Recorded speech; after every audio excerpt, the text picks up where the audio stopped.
সূরাতুল বুরুজে আল্লাহ শপথ করছেন চারটা। কয়টা? চারটা। চারবার শপথ করার পর আল্লাহ রাব্বুল আলামিন বলেন, কুতিলা আসহাবুল উখদুদিন নারি যাতিল ওয়াকুদ। ধ্বংস হয়েছে জমিনে গর্ত খননকারীরা, যে গর্ত অগ্নিশিখায় পরিপূর্ণ ছিল। ধ্বংস হয়েছে গর্তওয়ালারা। ধ্বংস হয়েছে কারা? বলেন। গর্তওয়ালারা। ধ্বংস হয়েছে কারা? গর্তওয়ালারা। ধ্বংস হয়েছে গর্তওয়ালারা। এই কথাটি বলার আগে আমার আল্লাহ কোরআনে কয়বার শপথ করলেন? চারবার। তাহলে বোঝা যায় যে গর্তওয়ালাদের ধ্বংসের কথা বলার আগে আমার আল্লাহ চারবার শপথ করেছেন। বিষয়টি অত্যন্ত গুরুত্বপূর্ণ, ঠিক কিনা বলেন? এবার আসুন আমরা সেই গুরুত্বপূর্ণ বিষয়টি জেনে আসি নির্ভরযোগ্য হাদিস ও তাফসিরের কিতাব থেকে। তাফসির ও হাদিসের কিতাব এসেছে, বিশ্ব বরেণ্য মুফাসসির আল্লামা হাফেজ ইবনু কাসির রাহমাতুল্লাহি আলাইহি তিনি সহিহুল বুখারীর বরাত দিয়ে উল্লেখ করেছেন, পূর্বের যুগে এক বাদশাহ ছিল, জালিম বাদশাহ। কি বাদশাহ ভাই? জালিম। রাজা বাদশাদের অধিকাংশরাই জালিম হয়। ক্ষমতার চেয়ার যখন পায় তখন জনগণকে জনগণের সেবক খাদেম পরিচয় দিতে লজ্জাবোধ করে, জনগণের প্রভু সাজতে চায়। ঠিক না? এক বাদশাহ ছিল জালিম বাদশাহ। কেমন বাদশাহ? জালিম। সেই জালিম বাদশাহ শুধু জালেম ছিল না, নিকৃষ্ট দরজার জালেম ছিল। সে নিজেকে খোদা দাবি করত। সেই জালিম বাদশার ছিল একজন জাদুকর। কি ছিল? খুব মনোযোগ দিবেন। আমরা তো আসলে খুব সহজে ইমানের মূল্য মর্যাদা আমাদের কাছে নাই। আমরা খুব সহজে মুনাফিকের খাতায় নাম লিখিয়ে দিই। ইমানের অগ্নি পরীক্ষা আসলে বোঝা যায় যে দেশে কয়জন মুসলমান আছে, ঠিক কিনা? খুব সহজে আমরা ইমান বিক্রি করে দিই, মুনাফিক হয়ে যাই। ইমান যে কি জিনিস! ইমান প্রত্যেক ইমানদারের জন্য যুগে যুগে অগ্নি পরীক্ষা আসতে পারে। এক জালিম বাদশা ছিল, বাদশার ছিল একজন জাদুকর। কি ছিল? জাদুকর যখন বৃদ্ধ হয়ে যায়, বয়স্ক হয়ে যায়, বাদশার কাছে আবেদন করলেন, বাদশাহ আমার তো বয়স হয়ে গেছে, যে কোনো মুহূর্তে আমি চলে যাব, মরে যাব।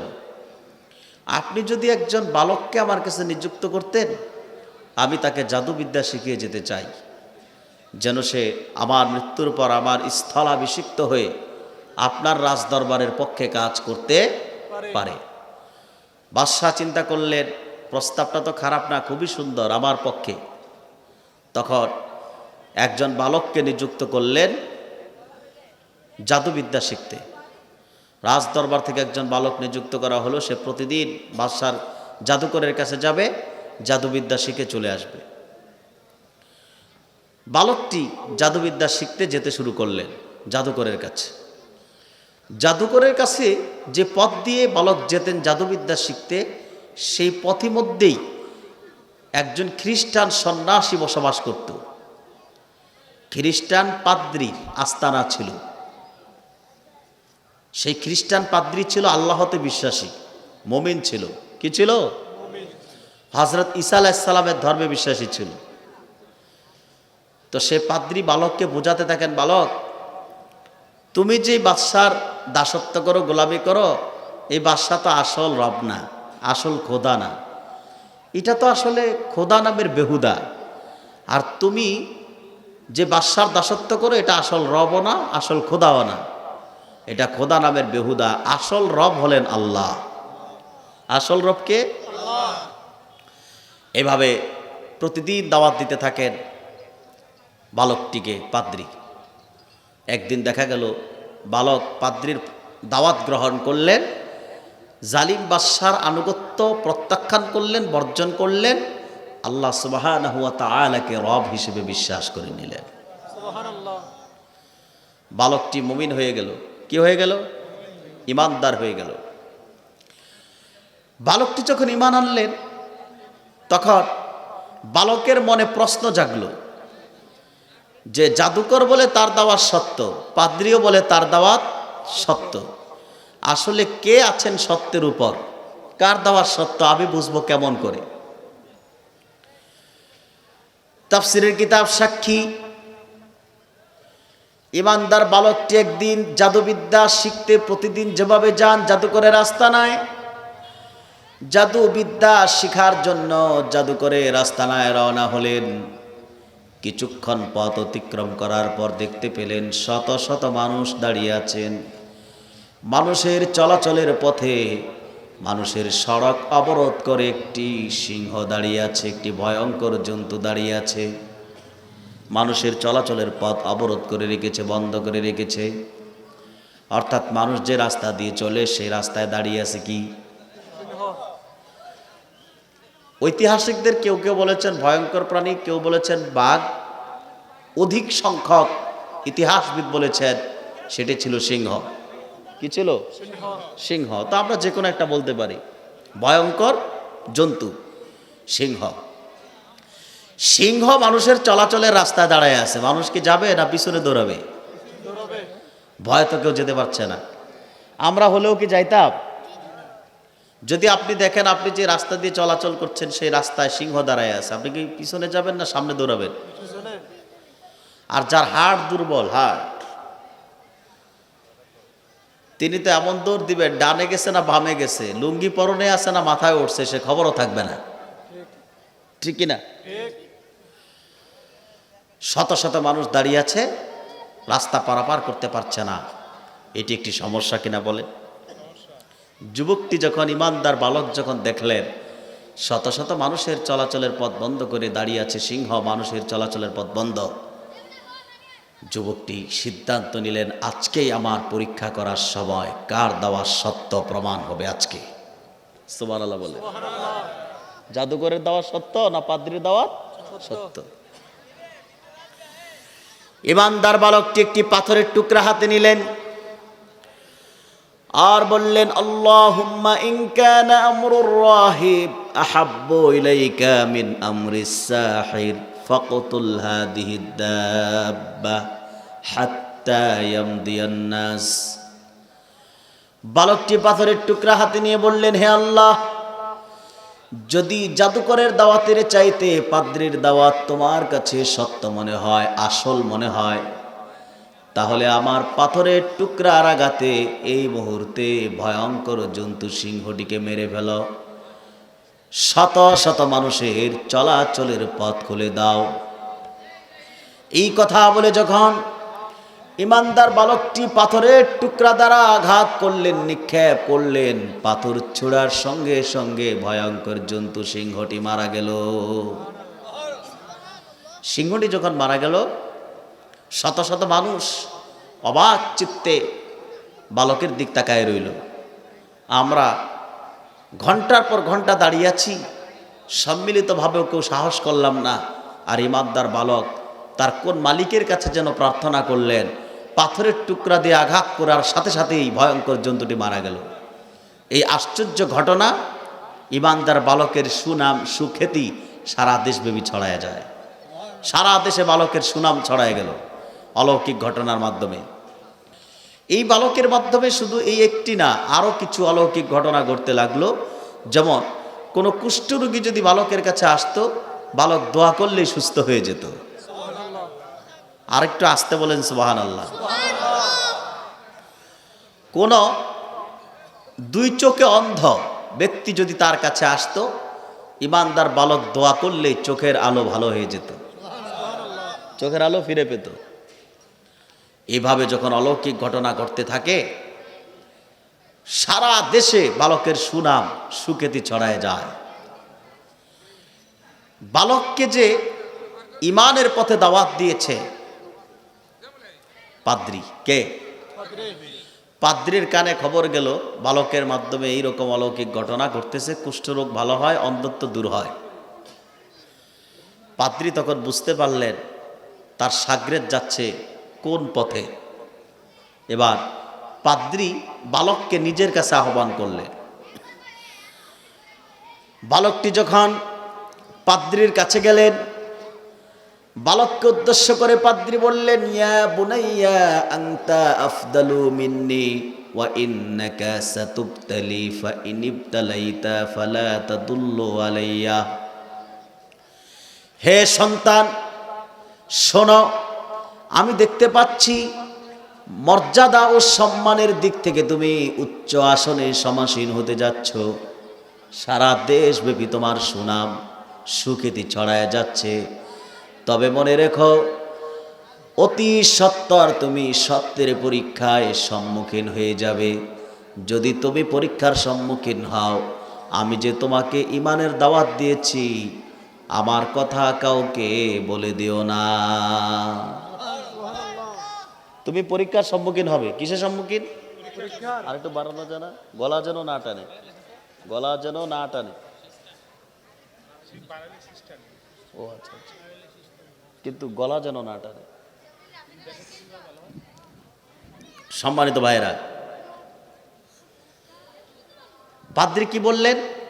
আমার কথা কাউকে বলে দিও না। পরীক্ষার সম্মুখীন হবে। উস্তাদ বুঝতে পারছে ছাত্র যাচ্ছে কোন দিকে, ঠিক না?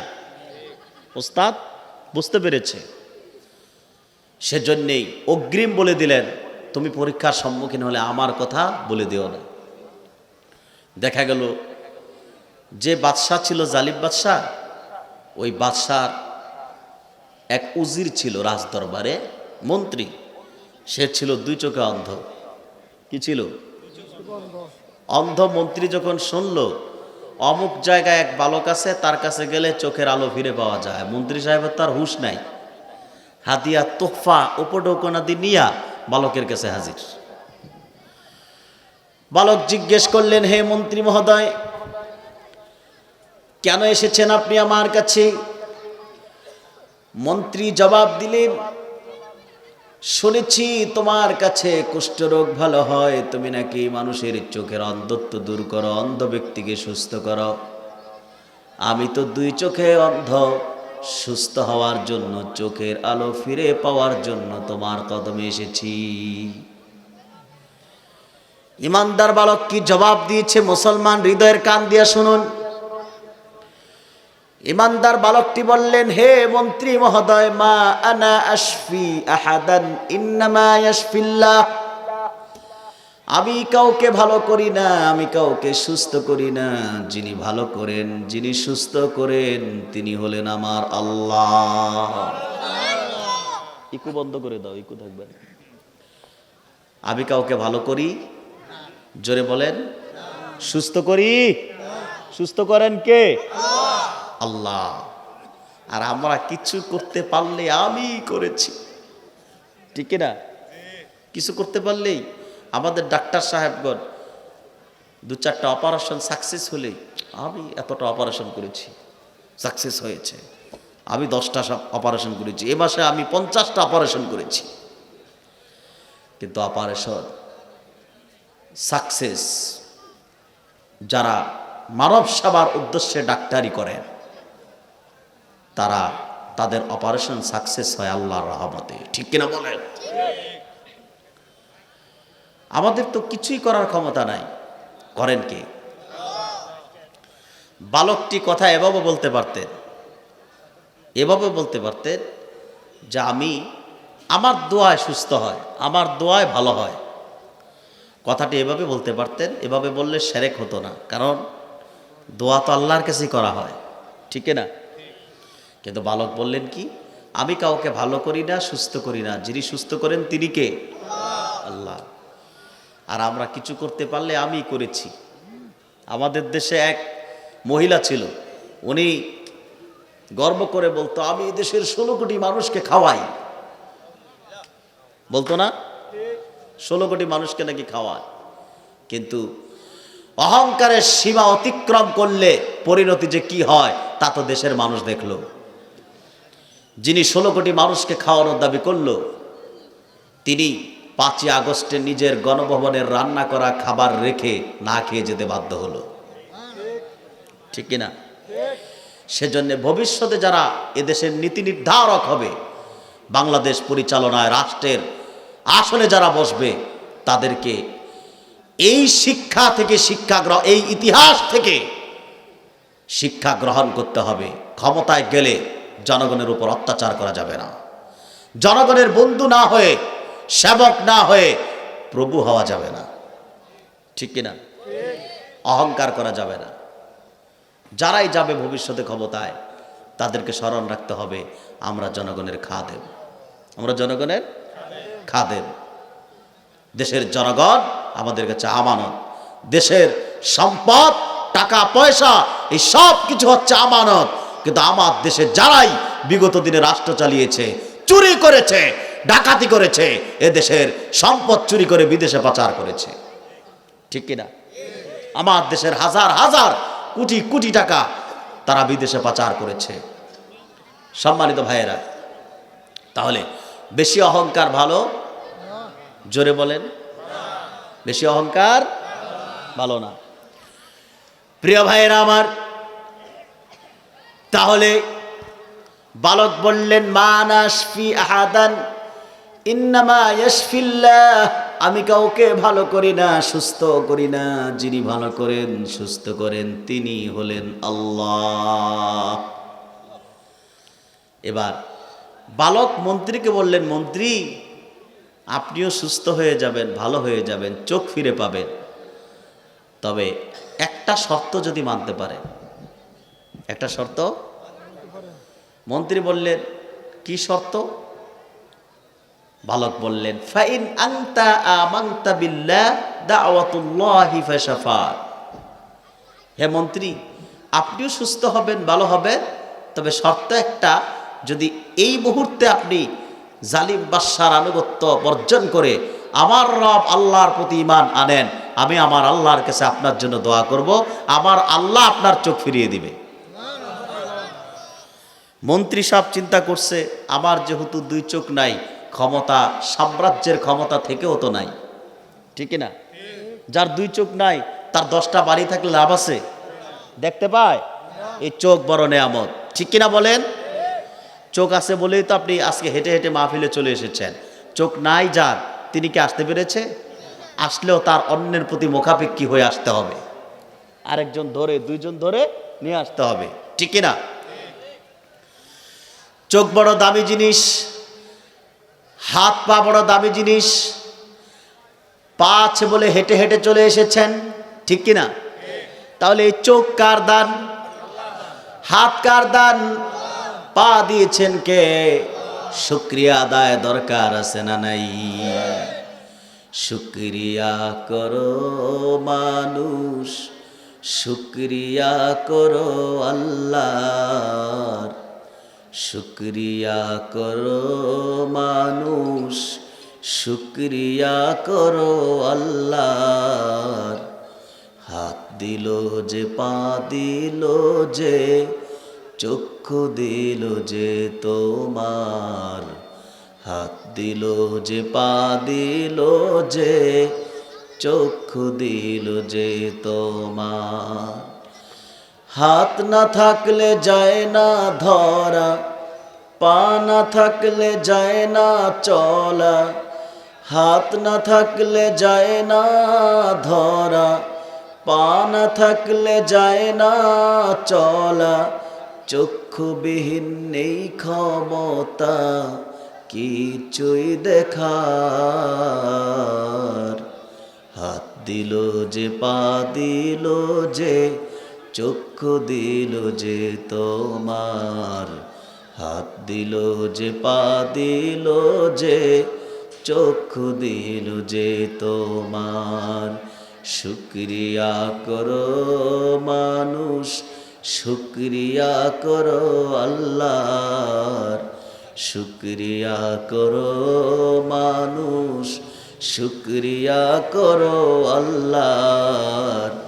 হাত দিল যে, পা দিল যে, চক্ষু দিল যে তোমার, হাত দিল যে, পা দিল যে, চক্ষু দিল যে তোমার। মন্ত্রী চিন্তা করল, যেহেতু আমার দুই চোখ নাই, ক্ষমতা থেকেও নাই, বালকের শর্ত মন্ত্রী মেনে নিলেন, আল্লাহর প্রতি ঈমান আনলেন। ঈমানদার বালক মন্ত্রীর চোখের আলোক্য লাভের জন্য দোয়া করলেন, দোয়া কবুল হয়ে গেল। সাথে সাথে মন্ত্রী দুই চোখের আলো ফিরে পেলেন। সুবহানাল্লাহ নাই? চোখ যখন সুস্থ, মন্ত্রী গেছে রাজ দরবারে। কোথায়? রাজ দরবারে। দুই চোখ নিয়ে যখন ভালো চোখ নিয়ে গেছেন, বাদশা তো অবাক। কি ব্যাপার মন্ত্রী, সারা জনম তুমি অন্ধ ছিলা, আজকে কেমন করে চোখের আলো ফিরে পেলা? কে ফিরিয়ে দিয়েছে? মন্ত্রী বললেন, আমার রব আমার চোখের আলো ফিরিয়ে দিয়েছেন। জালিম বাদশার মাথার সমস্ত নেগেটিভ পজিটিভ তার এক হয়ে গেল। এই কথা শুনে রাগে অগ্নি শর্মা হয়ে প্রশ্ন করলেন, রে মন্ত্রী, আমি ছাড়াও কি তোমার অন্য কোনো রব আছে নাকি? যদি অন্য কেউ তোমার রব হয় তাহলে আমি কে? মন্ত্রী মহোদয় এবার জবাব দিলেন, হে বাদশাহ, লা বাল রাব্বি ওয়া রাব্বুকাল্লাহ। হে বাদশাহ, না না না না, আপনি আমার রব নন, আপনি আমার মালিক নন, বরং আমারও আপনার মালিক রব হলেন আল্লাহ। রব কে? আল্লাহ। এই কথা বলার সাথে সাথেই বাদশাহ রাজ দরবারে ঘোষণা দিলেন, গ্রেফতার করো মন্ত্রীকে। কি গ্রেফতার করো? জোরে বলেন। মন্ত্রীকে গ্রেফতার। কারণ মন্ত্রী জালেম রে খোদা মানে না, আসল রব কে? আল্লাহ। আল্লাহকে বিশ্বাস করেছে, আল্লাহ রব ঘোষণা দিয়েছে, নির্দেশ হয়ে গেল গ্রেফতার করো মন্ত্রীকে। হয়ে গেল গ্রেফতার মন্ত্রী। মন্ত্রী সাহেব গ্রেফতার। নির্যাতন শুরু হয়ে গেল মন্ত্রী সাহেবের উপর। নির্যাতনের এক পর্যায়ে জিজ্ঞেস করা হলো, মন্ত্রী, আমার সাম্রাজ্যের দায়িত্বশীল হয়ে কেমন করে তুমি আকাশ ও জমিনের মালিক আল্লাহর প্রতি ঈমান আনলা? এই পথকে দেখিয়েছে। নির্যাতনের এক পর্যায়ে মন্ত্রী বলে দিলেন বালকের কথা। কার কথা? এবার নির্দেশ হয়ে গেল গ্রেফতার করো বালককে। গ্রেফতার হলো বালক। বালককে নির্যাতন শুরু করা হলো। এক পর্যায়ে জিজ্ঞেস করা হলো, তোমাকে রাজ দরবার থেকে নিযুক্ত করা হয়েছিল জাদুবিদ্যা শিখতে, কিন্তু তুমি আমার খেয়ে আমার পরে আমার গদিতে আগুন জ্বালাবার পথে গিয়েছ। এই পথ তোমাকে কে দেখিয়েছে? নির্যাতনের এক পর্যায়ে বালক বলে দিলেন ওস্তাদের কথা। কার কথা? ওস্তাদটা কে? এই তো মাশাআল্লাহ, মনোযোগ আছে, ওয়াজ মুখস্থ হয়ে গেছে। ওস্তাদ হলেন পাদ্রী। পাদ্রীর কথা বলে দিলেন, যিনি নিষেধ করছিলেন, বাবা তুমি কিন্তু পরীক্ষার সম্মুখীন হবে, হইলে আমার কথা বলিও।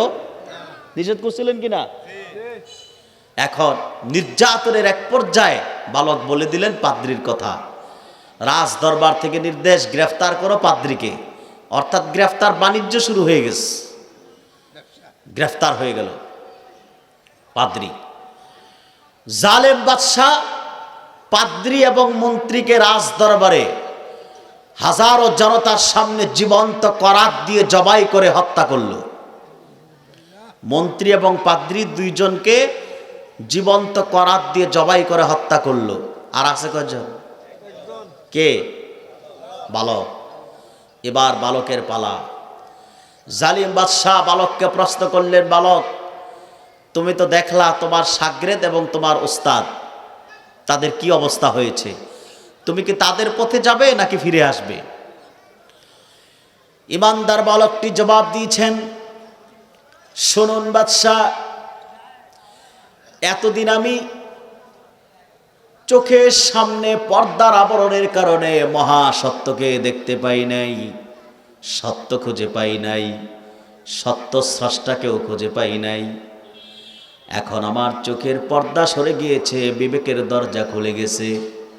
আমি যখন আমার রব আল্লাহকে খুঁজে পেয়েছি, আপনার যা মন চায় তা করতে পারেন, কিন্তু চুল পরিমাণ এক সেকেন্ডের জন্যেও আমি আমার রবের প্রতি ঈমান থেকে বিচ্যুত হতে পারি না। জালিম বাদশাহ রাজ দরবারে নির্দেশ করলেন, বালককে হত্যা করো, তবে তাকে হত্যা করতে হবে শাস্তি দিয়া, সহজে মারা যাবে না, সহজে মারা যাবে না। কারণ তিনি দাওয়াতি কাজ করতেন। বালক কি কাজ করতেন? দাওয়াতি কাজ। দাওয়াত, দ্বীনের দাওয়াতের মাধ্যমেই ইসলামের প্রচার হয়েছে, প্রসার হয়েছে। পৃথিবীতে মুসলমানের সংখ্যা বেড়ে 200 কোটির উপরে হয়েছে, ঠিক কিনা? দাওয়াতি কাজ বাড়াতে হবে। আজকে ইউরোপ আমেরিকায় মানুষ ইসলাম কবুল করছে শুধু দাওয়াতের কারণে। কিসের কারণে? এই যে আমাদের উপমহাদেশ, এই যে আজকে আপনারা, যিনি আপনাদের আজকে সম্মানিত সভাপতি আল্লামা শাহ সুফি ফারুক সিয়ার সিদ্দিকী আল কোরাইশি পীর সাহেব জৌনপুরি হুজুর, ওনার বংশের পূর্বপুরুষগণ এই উপমহাদেশে দাওয়াতি কাজ করতেন। কি কাজ করতেন? দাওয়াতি কাজ। বিশেষ করে ওনাদের বংশের মুরব্বী আল্লামা শাহ সুফি হাদিয়ে বাঙ্গাল কারামত আলী জৌনপুরি রহমতুল্লাহ, তিনি বাংলাদেশে কেমন দুর্দিনে এসেছিল জানেন? ইতিহাস সাক্ষী। বাংলাদেশের মানুষ তখন নামের আগে শ্রী লিখত। কি লিখত? ধুতি আর লেংটি পরত। এগুলোকে মুসলমানের পোশাক। কথা বলেন? এই যে নামের আগে শ্রী, এটা মুসলমানের সংস্কৃতি? কাদের? এগুলো লিখত এদেশের মানুষ।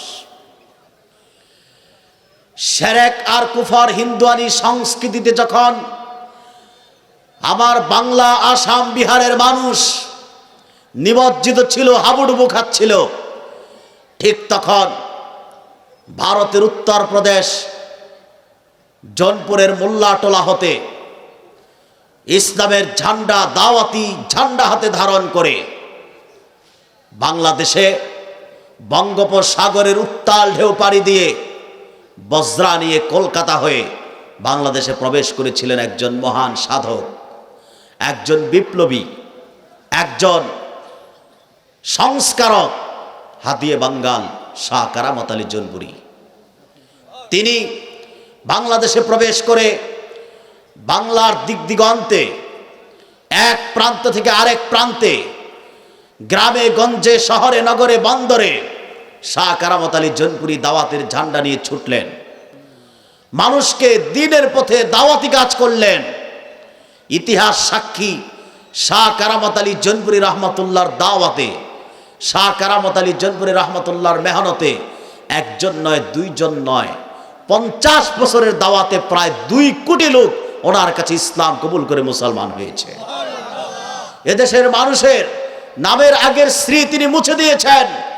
এটি হিন্দুয়ানি সংস্কৃতি, তা মুসলমানের নামের আগে থাকতে পারে না। শাহ কারামত আলী জৌনপুরি তিনি সর্বপ্রথম এদেশের মানুষের নামের আগের শ্রী কেটেছেন, মোহাম্মদ লেখা শিখিয়েছেন। এদেশের মানুষের পরনের ধুতি লেংটি পরিধান করতে এদেশের মানুষ তা খুলে লুঙ্গি টুপি পরা শিখিয়েছেন, উপহার দিয়েছেন শাহ কারামত আলী জৌনপুরি রহমতুল্লাহ। সেই মহান সাধক, সংস্কারক শাহ কারামত আলী জৌনপুরি রহমতুল্লাহ, তিনি দাওয়াতি কাজের মাধ্যমে কোটি কোটি মানুষকে ইসলামের পথে এনেছেন। ঠিক কিনা বলেন? তার বংশধর, ওনারই আওলাদগণ এই বাংলাদেশের বিভিন্ন প্রান্তে, বিভিন্ন জেলায় দাওয়াতি কাজ করে যাচ্ছেন। তারাই ধারাবাহিকতায় আজকে আপনাদের মাঝে যিনি এসেছেন, শাহ কারামত আলী জৌনপুরি রহমতুল্লাহ বংশের প্রবীণ আলেমে দ্বীন এবং মুরব্বী, বংশের অন্যান্য আওলাদগণ যাকে মুরব্বী মানেন, তিনি হলেন আল্লামা শাহ সুফি ফারুক সিয়ার সিদ্দিকী আল কোরাইশি পীর সাহেব জৌনপুরি। সম্মানিত ভাইয়েরা, তো বালকটি দাওয়াতি কাজ করতে, কি কাজ? জোরে বলেন। দাওয়াতি কাজ করলে শত্রু বেড়ে যায়। শাহ কারামত আলী জৌনপুরির অনেক শত্রু ছিল, অনেক শত্রু ছিল। বেশিরভাগ মুশরিক হিন্দুরা বিরোধিতা করত ওনার। সম্মানিত ভাইয়েরা, বালকটি দাওয়াতি কাজ করতে বাদশাহ নির্দেশ করলেন, বালককে হত্যা করো, তবে সহজে মারা যাবে না, শাস্তি দিয়ে মারতে হবে। নিয়ে যাও পাহাড়ে। কোথায়? জোরে বলেন। পাহাড়ে।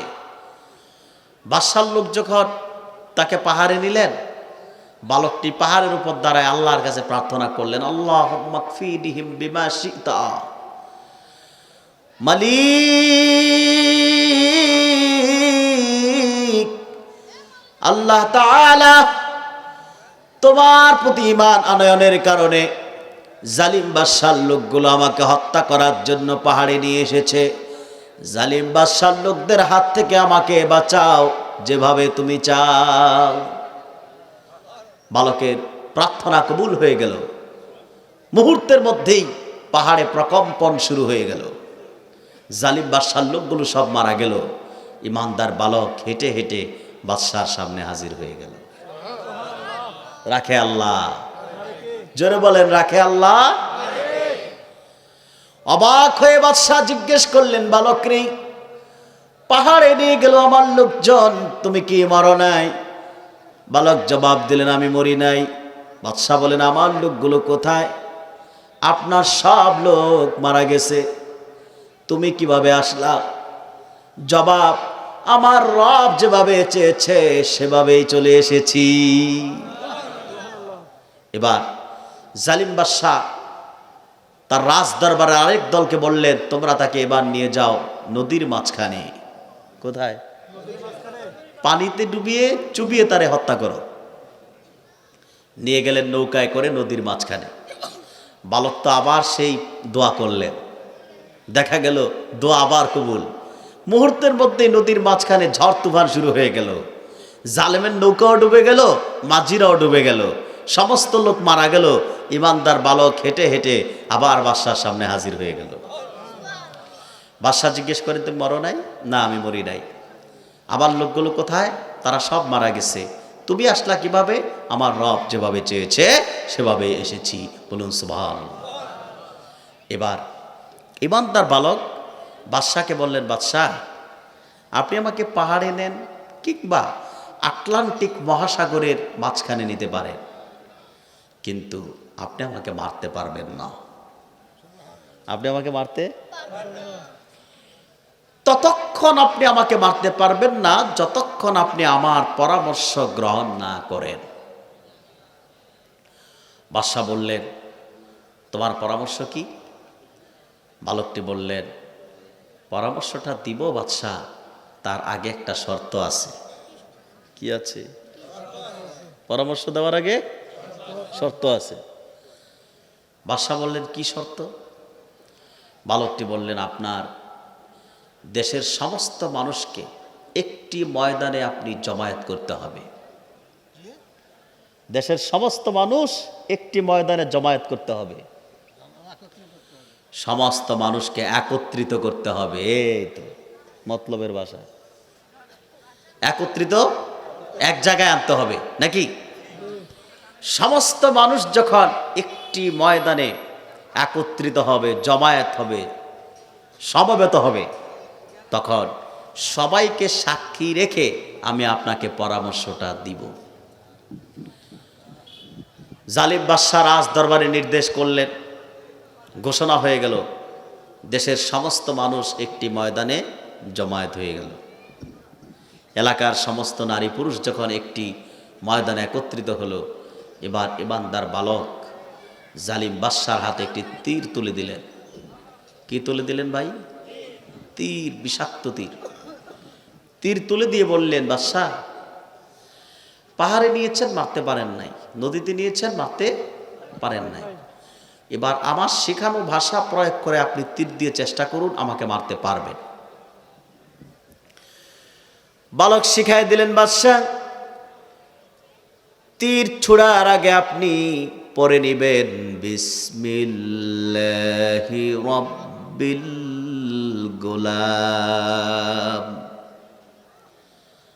তীর দিয়ে চেষ্টা করার আগে আপনি পড়ুন বিসমিল্লাহি রাব্বিল গোলাম, বালকের মালিক আল্লাহর নামে। এই কথা বলে আপনি চেষ্টা করুন, আশা করা যায় আপনি আপনার চেষ্টায় সফল হবেন। জালিম বাদশা তীর হাতে গ্রহণ করলেন। ইমানদার বালককে রশি দিয়ে একটি গাছের সঙ্গে বেঁধে নিলেন। আর হাজার হাজার মানুষ বালকের মৃত্যু দেখার অপেক্ষায় আছে।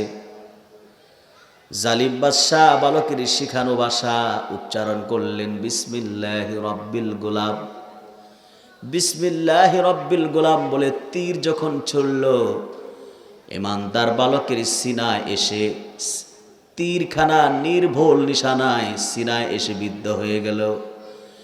ইমানদার বালকের দেহটা রক্তে রঞ্জিত হয়ে গেল, দেহটা মাটিতে লুটায় পড়ল।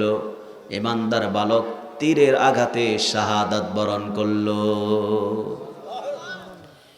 ইমানদার বালকের মৃত্যু যখন নিশ্চিত হয়ে গেল, হাজার হাজার মানুষ অবাক চিত্তে তাকায় রইল। যেই বালককে হত্যা করার জন্য পাহাড়ে নিয়েছেন, মারতে পারেন নাই, বাদশার লোকগুলো মারা গেছে। যে বালককে হত্যা করার জন্য নদীতে নিয়েছেন, তারা সব ডুবে গেছে, কিন্তু বালককে ডুবাতে পারে নাই। এখন বালকের শিখানো কথা বলার পর যখন চেষ্টা করা হলো, বিসমিল্লাহির রব্বিল গোলাম, বালকের মালিকের নামে, বালকের মালিক আল্লাহর নামে, তাহলে তো বোঝা যায় আমরা যেই খোদাকে খোদা মানি, আমরা যে বাদশাকে রব বলে আনুগত্য করি, দাসত্ব করি, আমাদের বাদশা তো আসল বাদশা না, আমাদের খোদা তো আসল খোদা না, এটা তো খোদা নামের বেহুদা। কারণ আমাদের বাদশা যিনি, তিনি তো জীবন ও মৌতের মালিক নন, বরং বালকের মালিক যিনি, তিনি জীবন ও মৌতের মালিক। ঠিক না? এবার সমস্ত জনতা বালকের মৃত্যু তাদের বিবেকের দরজা খুলে দিলেন, চোখের পর্দাকে সরায় দিলেন। সমস্ত জনতা সমস্বরে বলে উঠলেন, আমান্না বিরব্বি হাদাল গুলাম। সবাই বললেন, আমান্না বিরব্বি হাদাল গুলাম। আমরা সকলে বালকের মালিক আল্লাহ রাব্বুল আলামিনের উপর ঈমান আনলাম। জোরে জোরে কান সুবহানাল্লাহ। আমরা সবাই আল্লাহর প্রতি ঈমান আনলাম, বালকের মালিকের প্রতি ঈমান আনলাম। জালিম বাদশা ঈমানের কারণে হত্যা করলো একজন, এখন ঈমান আনছে হাজার হাজার, ঈমান আনছে হাজার হাজার।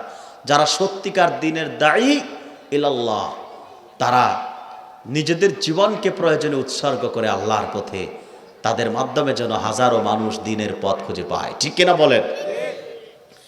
সম্মানিত ভাইয়েরা, কখন আসবে বক্তা? কটা বাজে? 11:30 পর্যন্ত নিয়ে আসেন, আমি গোছায় ফেলি। আমার সম্মানিত ভাইয়েরা, এবার সমস্ত মানুষ যখন ঈমান আনলো, বাদশার মাথা কি ঠিক আছে নাকি? কথা বলে না। ঈমানের কারণে হত্যা করলো একজন, এখন ঈমান আনলো সবাই, মাথা ঠিক আছে? এবার তো গদিনিয়া টানাটানি শুরু। এবার জালিম বাদশা সবাইকে বললেন, তোমরা ঈমান ছাড়ো, আমার প্রতি পুনরায় ঈমান আনো। তারা বললেন, বাদশাহ, বালকের মৃত্যু শাহাদাত আমাদের চোখের পর্দা সরায় দিছে, আর সম্ভব না আপনার আনুগত্য করা। আমরা আমাদের আসল রব খুঁজে পেয়েছি, আসল স্রষ্টাকে পেয়েছি, নকল খোদা নামের বেহুদার আনুগত্য করার কোনো সময় আমাদের নাই। এবার জালিম বাদশা ঈমানদার জনতাকে হত্যা করার প্রস্তুতি হিসেবে রাজ দরবারের লোকদের নির্দেশ করলেন, তোমরা রাস্তার মোড়ে মোড়ে গর্ত করো। কি করো? গর্ত করো, গর্ত। ওই যে আপনারা সূরাতুল বুরুজে শুনছেন, কুতিলা আসহাবুল উখদুদ, ধ্বংস হয়েছে গর্তওয়ালারা। কারা? গর্তওয়ালারা। এই বাদশা নির্দেশ করলেন, রাস্তার মোড়ে মোড়ে কোনায় কোনায় গর্ত করো, আর গর্তে আগুন জ্বালায় দাও। কি জ্বালায় দাও? আগুন। গর্ত করা হলো বাদশার নির্দেশে, আগুনও জ্বালিয়ে দেওয়া হলো। এবার সমস্ত জনতাকে একজন একজন করে ঈমানদারকে আগুনে নিক্ষেপ করা হয়। গর্তের আগুনে নিক্ষেপ করার সাথে সাথেই উত্তপ্ত আগুনের দাবানল তাকে জ্বালিয়ে দেয়। ইমানদার এভাবে আগুনে জ্বালাতে জ্বালাতে একজন নয়, দুইজন নয়, হাজার হাজার মানুষকে যখন জ্বালিয়ে হত্যা করলো, আগুনে পুড়িয়ে, তখন সমস্ত মানুষ আগুনে ঝাঁপ দিল, ঝাঁপ দেওয়ার সাথে সাথে শেষ, পুড়ে ছাই।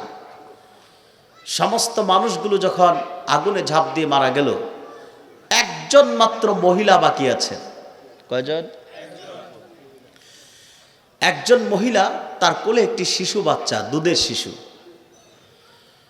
মা মহিলাটি চিন্তা করলেন, এতক্ষণ সময় যারা আগুনে ঝাঁপ দিয়েছি তাদের কোলে কোনো শিশু সন্তান ছিল না।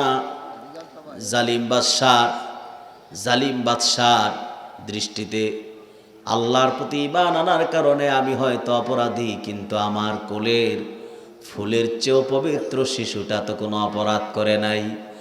মা হয়ে আমি কেমন করে জালেমের আগুনে সন্তানটা কোলে নিয়ে ঝাঁপ দেই? সন্তানের কথা চিন্তা করে মা ইতস্তবোধ করতে লাগলেন, আগুনে ঝাঁপ দিতে চাইলেন না। মা যখন দেরি করতে লাগলেন, মায়ের দেরি হওয়াতে শিশু সন্তান এর আগে কোনোদিনও কথা বলেন নাই, সন্তানের জবান খুলে গেল। শিশু সন্তান জবান খুলে গেল। শিশু সন্তানটি বলতে লাগলেন, ইসবিরি ইয়া আম্মা ফাইন্নাকি আলাল হক, ধৈর্য ধারণ করো হে মা, কেননা তুমি দেখতে পাচ্ছ মা, তুমি তো সত্যের ওপর রয়েছ। তুমি তোমার কপালের চোখ দিয়ে দেখতে পাচ্ছ যারা আগুনে ঝাঁপ দিয়েছে তারা পুড়ে সব ছাই হয়ে গেছে, কিন্তু আমি দেখতে পাচ্ছি যারা আগুনে ঝাঁপ দিয়েছে তারা শাহাদাতের পেয়ালায় শরবত পান করে আল্লাহর জান্নাতের মেহমান হয়ে পরম আনন্দে ও মহা সুখে রয়েছে। ও মা, দেরি করিও না, আমার কথা ভেবে দেরি করিও না, আমাকে কোলে নিয়া তুমিও জালেমের আগুনে ঝাঁপ দাও, গর্তওয়ালাদের আগুনে ঝাঁপ দাও। আমি আর তুমি আগুনে পুড়ে ছাই হয়ে শাহাদাতের মওত নসিব করে আমরাও আমাদের সঙ্গী সাথীদের সাথে জান্নাতে চলে যেতে চাই। এবার মা তার কলিজার টুকরা ফুলের চেয়েও পবিত্র শিশু সন্তান, নিষ্পাপ সন্তানটা কোলে নিয়া জালেমের আগুনে ঝাঁপিয়ে পড়লেন, গর্তওয়ালাদের আগুনে ঝাঁপ দিলেন। সঙ্গে সঙ্গে মা আর সন্তান পুড়ে ছাই হয়ে গেল। ইমাম তিরমিজির মতে সেই দিন গর্তওয়ালারা জালিম বাদশাহ কর্তৃক একজন দুইজন নয়, আল্লাহর প্রতি ঈমান আনয়নের কারণে ৭০,০০০ ঈমানদার নারী পুরুষকে গর্তওয়ালারা আগুনের গর্তে পুড়িয়ে হত্যা করেছে। কত হাজার? ৭০,০০০। কত হাজার? ৭০,০০০ ঈমানদারকে তারা হত্যা করেছে।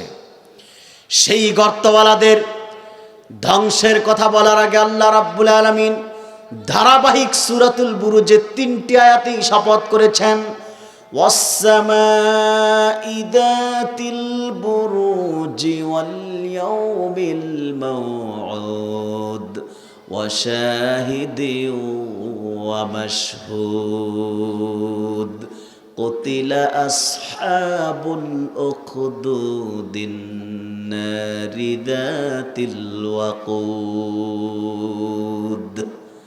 আল্লাহ রাব্বুল আলামিন বলেন, ওয়াস-সামাই যাতিল বুরুজ, শপথ গ্রহ নক্ষত্র বিশিষ্ট আকাশের, ওয়াল ইয়াউমিল মাউউদ, শপথ কিয়ামত দিবসের, ওয়া শাহিদি ওয়া মাশহুদ, আর শপথ জুমা দিবসের, শপথ আরাফা দিবসের। ৪ বার শপথ করার পর আল্লাহ রাব্বুল আলামিন বলেন, কুতিলা আসহাবুল উখদুদ, ধ্বংস হয়েছে গর্তওয়ালারা, আন্নারি যাতিল ওয়াকুদ, যে গর্ত অগ্নি শিখায় পরিপূর্ণ ছিল, যে গর্তের আগুনে আল্লাহর প্রতি ঈমান আনয়নের কারণে ৭০,০০০ মানুষকে হত্যা করা হয়েছিল। তাহলে সূরাতুল বুরুজ থেকে বালকের এই ঐতিহাসিক ঘটনা আমাদেরকে কি শিখায়? একজন মুমিন যে তার আল্লাহকে রব হিসেবে বিশ্বাস করে, যে তার নবী মুহাম্মদ সাল্লাল্লাহু আলাইহি ওয়াসাল্লামকে রাসূল হিসেবে, শেষ নবী হিসেবে বিশ্বাস করে, সে ঈমানের পথে অটল থেকে প্রয়োজনে জীবনটা দিতে পারে, কিন্তু ঈমান থেকে বিচ্যুত হতে পারে না। ঠিক কিনা বলেন? আল্লাহ তাআলা আমাদেরকে কথাগুলোর উপর আমল করার তৌফিক এনায়েত করুন। সাদাকাল্লাহুল আযীম ওয়া সাদাকা রাসূলুহুন নবিয়ুল কারীম ওয়া নাহনু আলা যালিকা মিনাশ শাহিদিন ওয়াশ শাকিরিন ওয়ালহামদুলিল্লাহি রাব্বিল আলামিন ওয়া আখিরু দাওয়ানা আনিল হামদুলিল্লাহ ওয়াসসালামু আলাইকুম ওয়া রাহমাতুল্লাহ।